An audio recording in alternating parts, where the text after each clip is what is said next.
Okay, so what scares you the most? Like, take a second and really think about it.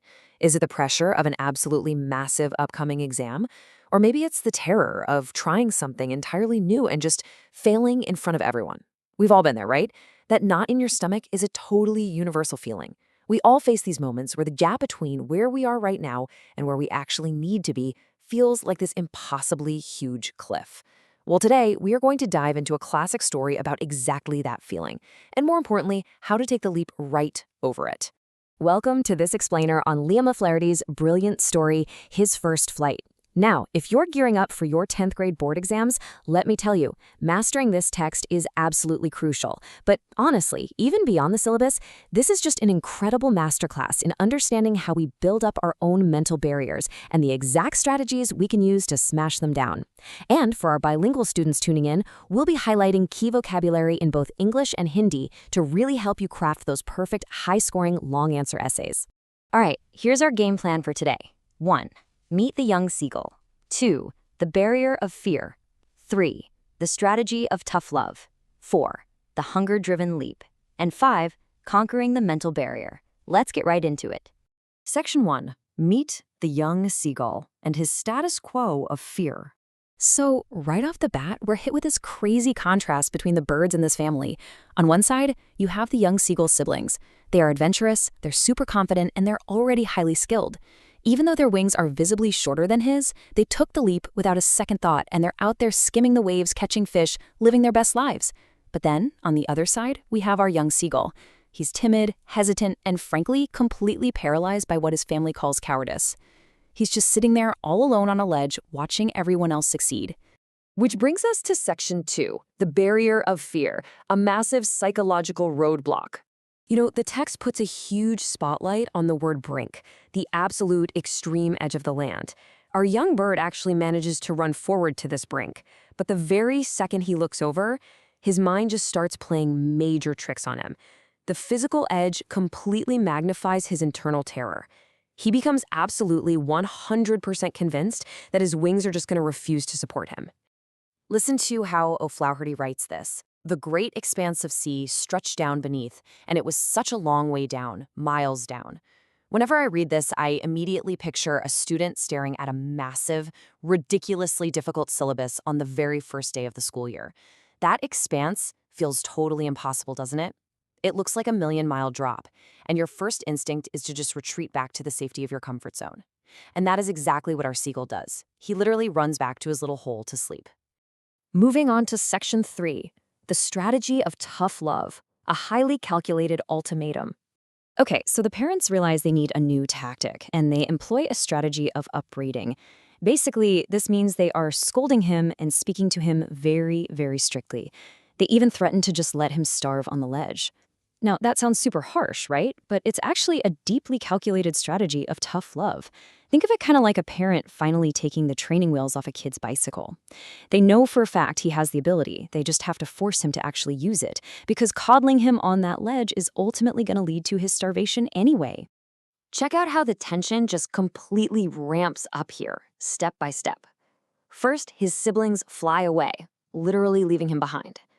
Second, his parents scold him and drop that heavy ultimatum. Then we hit step 3, 24 hours of absolute total isolation. No one comes anywhere near him. And finally, the sun starts ascending, baking the ledge, and his hunger intensely multiplies.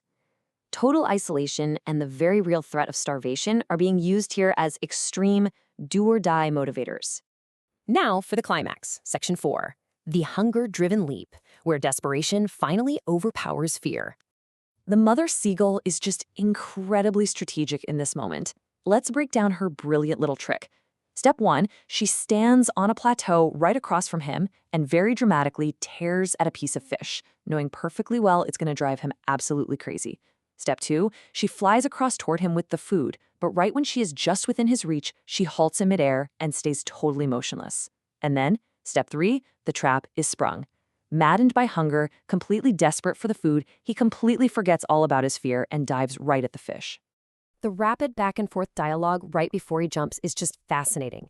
He cries out, "Ga, ga," literally begging for a scrap of food, and she replies, "Gakla," which is this derisive, mocking scream. That mocking tone, that's the final push. It pushes him entirely past his limit, leaving him with literally no other choice but to launch himself out into the empty air. And bam! The moment he falls, everything flips. A monstrous terror seizes him, sure, but it literally only lasts a single minute. Suddenly, he feels the wind rushing against his breast feathers, sweeping under his stomach, and catching his wings. He isn't falling headlong anymore. He is soaring. Taking that definitive action instantly cured his paralysis. His wings naturally just took over and did exactly what they were built to do all along. Finally, Section 5, Conquering the Mental Barrier, going from sheer terror to ultimate triumph.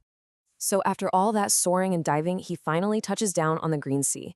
His legs sink, he panics for a quick second, but then his belly touches the water and he just floats. He is completely exhausted from this insane ordeal, but he is victorious.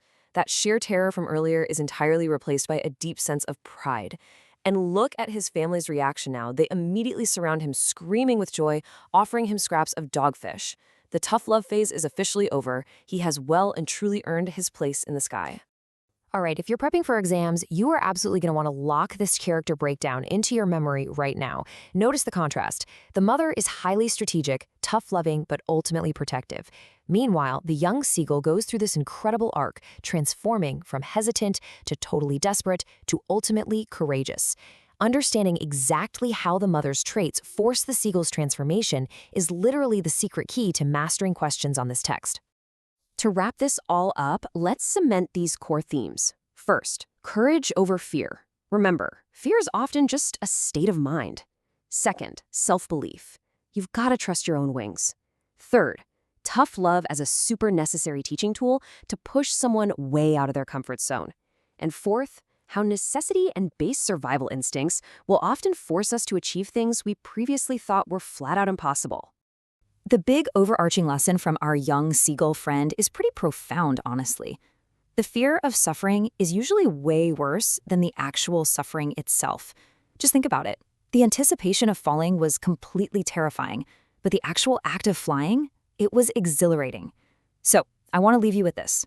What ledge are you standing on right now? What is your first flight waiting to happen? Take that leap, trust your wings, and you might just find yourself soaring.